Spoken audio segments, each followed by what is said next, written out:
تمام بھائیوں، دوستوں، بزرگوں، بچے بچیاں، 15 شعبان کے بارے میں تھوڑی سی بات کرنی تھی۔ اس رات کے مختلف نام علماء نے رکھے ہیں: شب برات، شب مغفرت، شب رحمت، شب برکت۔ حدیث پاک میں اس کا کوئی نام نہیں ہے۔ حدیث پاک میں ہے لیلۃ نصف من شعبان، آدھے شعبان والی رات، یعنی 15 شعبان کی رات۔ اس میں صرف یہ الفاظ ہیں۔ یہ نام بعد کے علماء نے رکھے، چونکہ اس میں مغفرت ہوتی ہے تو اس کا نام شب مغفرت، اس میں جہنم سے خلاصی ہوتی ہے تو شب براءت، اس میں برکات کا نزول ہوتا ہے تو شب مبارک، اس میں اللہ کی رحمت کا نزول ہوتا ہے تو شب رحمت۔ لیکن لیلۃ نصف من شعبان اس کا نام حدیث پاک میں آتا ہے۔ اس کے بارے میں امت میں 2 طبقے ہیں، دونوں انتہا پر ہیں، جو نامناسب ہے۔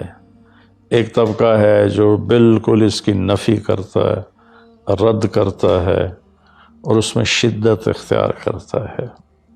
اختلاف کا اصول ہے کہ اپنی بات پیش کرو، دوسرے کو عزت دو، لیکن اپنی بات پیش کرتے ہوئے روڈ ہو جانا، ریش ہو جانا اور دوسروں کی بے عزتی کرنا، یہ اللہ کو ناپسند ہے۔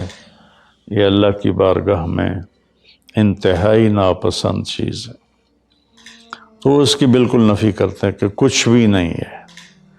ایک طبقہ ہمارے ہاں ہے جنہوں نے کیا کچھ اس میں ڈال دیا ہے، یہ بھی بالکل غلط ہے، یہ بھی نہیں ہونا چاہیے۔ جو اعتدال کی بات ہے میں آپ کے سامنے پیش کر دیتا ہوں۔ اللہ کے فضل و کرم سے یہ اعتدال والی ہے، یعنی نہ شدت ہے نہ وہ بدعت ہے، درمیان کی چیز ہے۔ امید ہے صحیح ہوگی۔ اس رات کی فضیلت کو 10 صحابہ نے روایت کیا ہے، جس سے ابو بکر رضی اللہ عنہ بھی ہیں، حضرت عائشہ رضی اللہ تعالیٰ عنہا بھی ہیں، لیکن یہ ساری حدیثیں ضعیف ہیں۔ ضعیف حدیث سے کوئی حکم ثابت نہیں ہوتا۔ لیکن ابن العثیمین رحمۃ اللہ علیہ چند سال پہلے سعودیہ کے بہت بڑے محدث بھی تھے، مفسر بھی تھے، فقیہ بھی تھے اور بہت بڑے عالم تھے۔ انہوں نے لکھا ہے کہ 10 حدیثیں ضعیف جب اکٹھی ہو جاتی ہیں تو وہ حسن کا درجہ حاصل کر لیتی ہیں۔ حسن لغیر ایک ٹرم ہے محدثین کی کہ وہ قابل قبول ہو جاتی ہیں اور اس کو فضائل میں قبول سمجھا جاتا ہے، حجت سمجھا جاتا ہے۔ عمل کے ثبوت کے لیے، عبادت کے ثبوت کے لیے، عقیدہ کے ثبوت کے لیے صحیح حدیث کے بغیر کوئی حدیث بھی قبول نہیں ہے۔ تو اس لیے 10 حدیثوں ضعیف کا جمع ہو کر اس کی فضیلت کا بولنا اس کے اندر کچھ نہ کچھ رکھتا ہے۔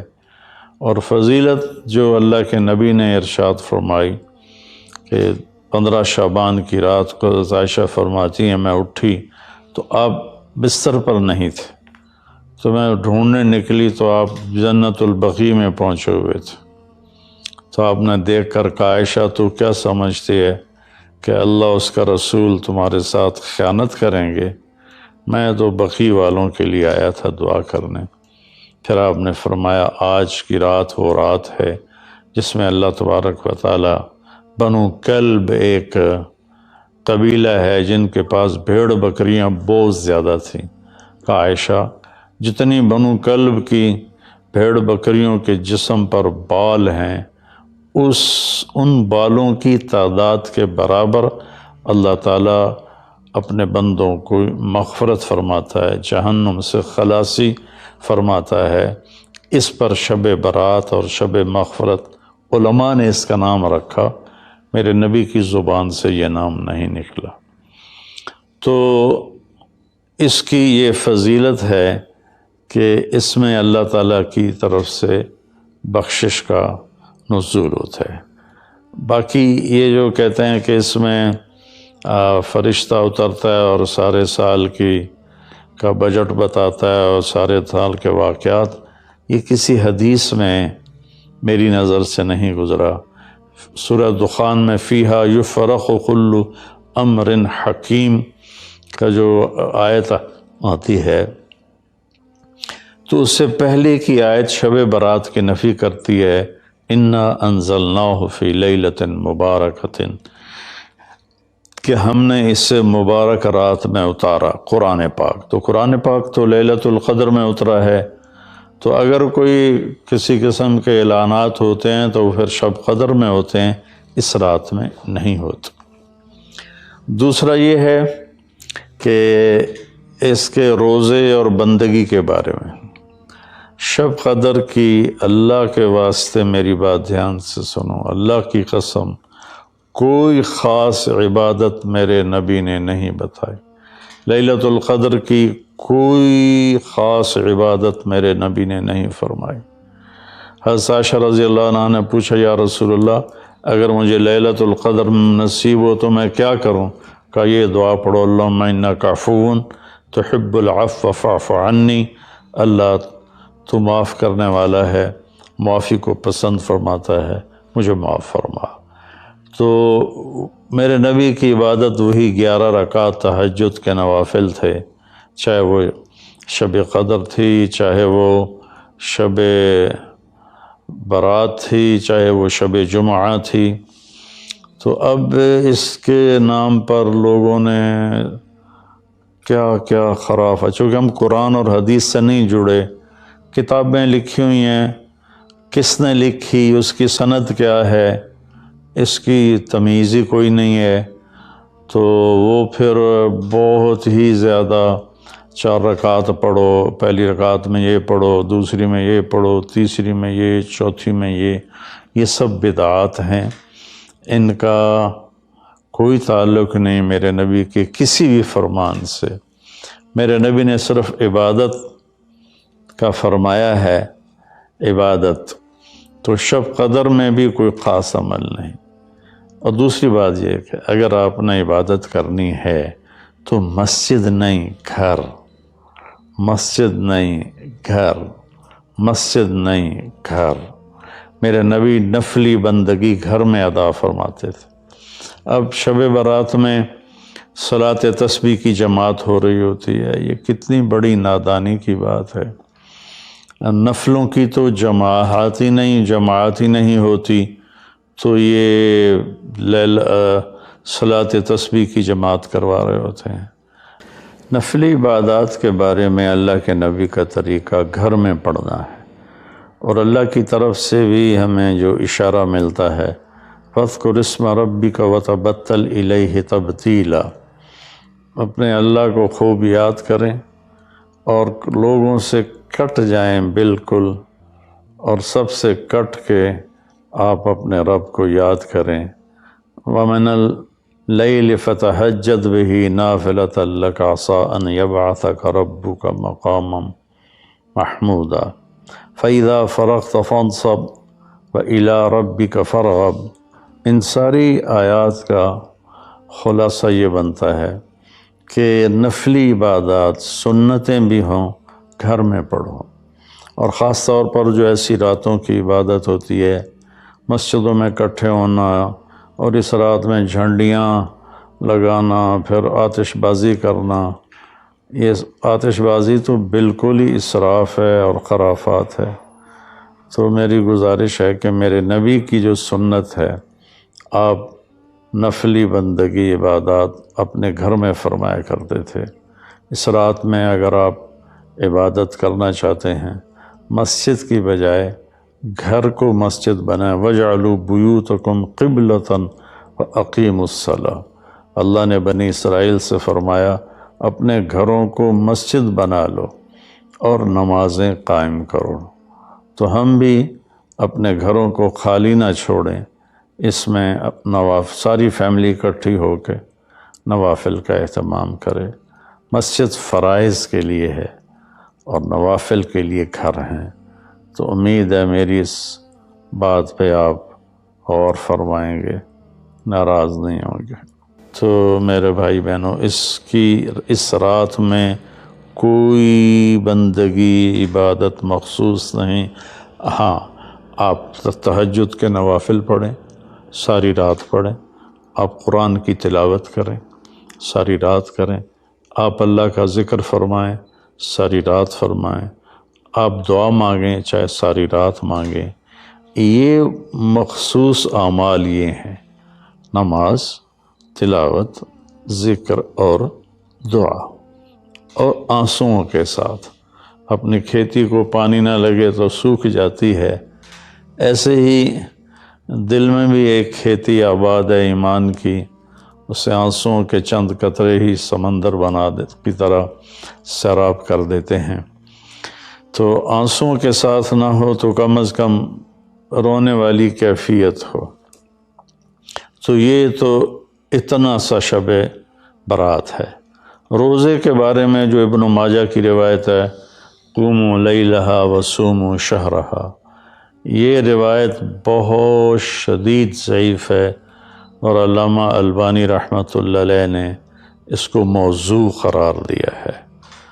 تو اس میں روزہ اس نیت سے رکھنا کہ میرے نبی کی سنت ہے، یہ غلط ہے، اس طرح یہ بدعت بن جائے گا۔ کوئی ویسے نفلی روزہ اس رات میں رکھنا چاہتا ہے مستحب سمجھ کے، نفل سمجھ کے، وہ میرے خیال میں اس میں کوئی قباحت نہیں ہے، لیکن سنت سمجھ کے اگر وہ رکھنا چاہتا ہے تو یہ بات صحیح نہیں ہے، چونکہ روزے والی روایت بالکل قابل اعتبار، قابل حجت نہیں ہے۔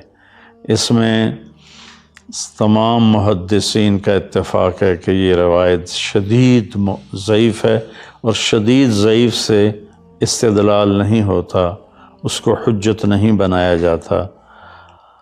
کمزور اس کا ضعف اتنا شدید نہ ہو اور کئی حدیثیں جمع ہو جائیں تو پھر اس میں ایک طاقت آ جاتی ہے۔ تو اپنے آپ کو جوڑو اللہ کے قرآن کے ساتھ، اللہ کے نبی کی حدیث کے ساتھ۔ صحیح حدیث آپ کا ماخذ ہوگا تو آپ کو آسانی ہوگی کرنے میں۔ تو اصل میں عبادات میں اعتدال ہے۔ شاید ہی کوئی رات میرے نبی ساری رات جاگے ہوں، شاید، اور شاید ہی کبھی آپ نے مسلسل، اس میں تو میں پورے یقین سے کہہ سکتا ہوں کہ آپ نے زندگی میں ایک دفعہ بھی عشاء کے وضو سے فجر کی نماز نہیں ادا فرمائی۔ بعد میں ایک رہبانیت کا ٹچ آیا کہ بندگی میں بہت زیادہ زیادتی اور اپنے نفس کشی میں راہبوں جیسی تھوڑی تھوڑی جھلک۔ ایک اللہ والے تھے تو وہ اپنے سر کے بالوں کو رسہ باندھ لیتے تھے اور نفل پڑھتے تھے، تو جب ان کو نیند آتی تھی اور سر جھٹکا لیتا تھا تو اوپر سے رسہ تھا، ان کو زور سے جھٹکا لگتا، درد ہوتا، آنکھ کھل جاتی اور پھر وہ نفل شروع فرما دیتے۔ یہ میرے نبی کا طریقہ بھی نہیں، میرے نبی کو پسند بھی نہیں۔ ایک بزرگ تھے، آنکھوں میں نمک کی سلائی ڈال لیتے تھے کہ میری آنکھوں میں مرچیں لگیں گی، میں نماز پڑھوں۔ پھر کئیوں کے واقعات ہیں، عشاء کے وضو سے فجر کی نماز پڑھی، عشاء کے وضو سے فجر کی نماز پڑھی۔ یہ ان کی ذات کے لیے اچھے عمل ہیں، لیکن یہ دین اسلام کی دعوت نہیں ہے، نہ ہی یہ دعوت ہم غیروں کو پیش کر سکتے ہیں۔ یہ تو ان کو بھگانے والی بات۔ ایک بزرگ میں کے بارے میں آتا ہے 25 سال جنگلوں کی خاک چھانتے رہے، 25 سال باہر ہی نہیں آئے۔ یہ تو کوئی کمال کی بات نہیں ہے، یہ تو رہبانیت ہے جو میرے نبی نے ناپسند فرمائی ہے، اس سے روکا ہے۔ اعتدال ہے، کذالک جعلناکم امۃ وسطا، ہم نے تمہیں اعتدال والی امت بنایا ہے، نہ دنیا کی طرف ایسا جھکاؤ ہے کہ یہود کی طرح، نہ رہبانیت کا ایسا جھکاؤ ہے عیسائیوں کی طرح، تم درمیان میں ہو۔ میرے نبی پاک صلی اللہ علیہ وسلم کی زندگی پڑھو اللہ کے واسطے، اللہ کے واسطے۔ ہم اولیاء کرام کی کتابیں پڑھتے ہیں، وہ اکثر اس میں جھوٹے قصے ہیں، کیونکہ سند تو ہے کوئی نہیں۔ سند کے بغیر، سند کیا ہے؟ میں آپ سے بات کرتا ہوں تو آپ کہتے ہیں جی آپ نے کہاں سے سنا؟ میں کہتا ہوں وہ لالو ماچھی سے سنا ہے، تو کہ لو جی ادھی کے ڈکار لے ہو تو کوئی بندہ، یہ اس کو سند کہتے ہیں۔ بھئی آپ نے یہ کہاں سے بات سنی؟ میں کہوں میں نے مفتی تقی عثمانی صاحب سے سنی، تو کہ ہاں یہ ٹھیک ہے، اس کو سند کہتے ہیں کہ جو بات پہنچی ہے مجھ تک، کون پہنچانے والا ہے؟ اگر وہ صحیح مضبوط آدمی ہے وہ بات مضبوط ہو جائے گی، اگر وہ کمزور آدمی ہے بات کمزور ہو جائے گی۔ تو ہمارے ہاں جو بر صغیر میں کتابیں چھپتی ہیں اولیاء کرام کی زندگی کے بارے میں، وہ جھوٹے قصوں سے بھری پڑی ہیں، ان کی کوئی سند نہیں ہے۔ اللہ کے واسطے نبی کی زندگی پڑھو، آپ کو پتہ چلے گا زندگی ہے کیا۔ قرآن پڑھو، آپ کو پتہ چلے گا اللہ چاہتا کیا ہے۔ اللہ تعالیٰ اس رات کی رحمتیں برکتیں ہمیں نصیب فرمائے۔ اصل میں اللہ نے بخشش کے بہانے رکھے ہیں۔ کوئی شرابی ہے، کوئی زانی ہے، کوئی قاتل ہے، کوئی ماں باپ کا نافرمان ہے، کوئی مشرک ہے، کوئی متکبر ہے، کوئی سود خور ہے، کوئی رشوت خور ہے۔ ایک دفعہ آج کہہ دے، کل کی رات ہے کہہ دے گا کہ یا اللہ میری توبہ، تو اللہ کی قسم اگر اس کے گناہ زمین سے لے کر آسمان کی چھت تک بھی ہوں گے نا، تو ایک آدھے بول پر یا اللہ معاف کر، اللہ سارے معاف فرما دے۔